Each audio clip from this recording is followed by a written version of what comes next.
মাংস কালারটা ভালো এসেছে। কি রান্না হয়েছে, কি হলো, কি করে করলে বলো মাংস? মুরগির মাংসটা গরম জলে একটু ধুয়ে রেখে দিলাম, গরম জলে নিয়ে রাখলাম, তারপরে আদা রসুন পেঁয়াজ তেলের উপরে দিয়ে ভালো করে মশলা দিয়ে এটা আমি তারপরে মাংসটা দিলাম। মাংসটা কষে তারপরে কষার পর এইসব জল দিয়ে আমি আবার তোমরা আগেই করেছো? আগে এটা করেছি। আচ্ছা, এটা চাপা একটু কষে নাড়াটা হয়ে গেলে আর একবার এটা সিটি মেরে দেবো, তাহলেই হবে। আর আবার সিটি দেবে?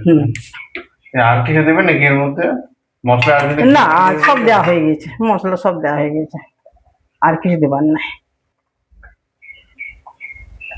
এই মাংসের পরে কুকারে দিচ্ছি, একটা সিটি মারলে এটা ঠিক হয়ে যাবে।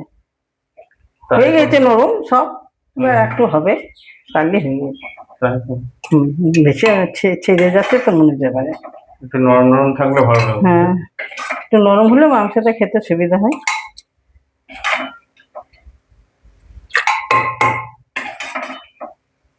ভালো কালার আসার জন্য তাহলে কি করতে হবে এরকম? ভালো কালার করতে গেলে একটু চিনি দিতে হবে, একটু চিনি দিলে কালারটা ভালো আসে। টমেটো দিতে হবে। আচ্ছা, এসব একটু দিতে হবে।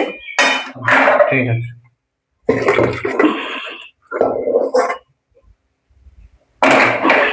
কুকারে দেওয়া হয়ে গেল। কুকারে দেওয়া হয়ে গেছে মনে হচ্ছে। এরপরে এবারে এটা একটা সিটি দিয়ে দেবো, বাস হয়ে গেল রান্না।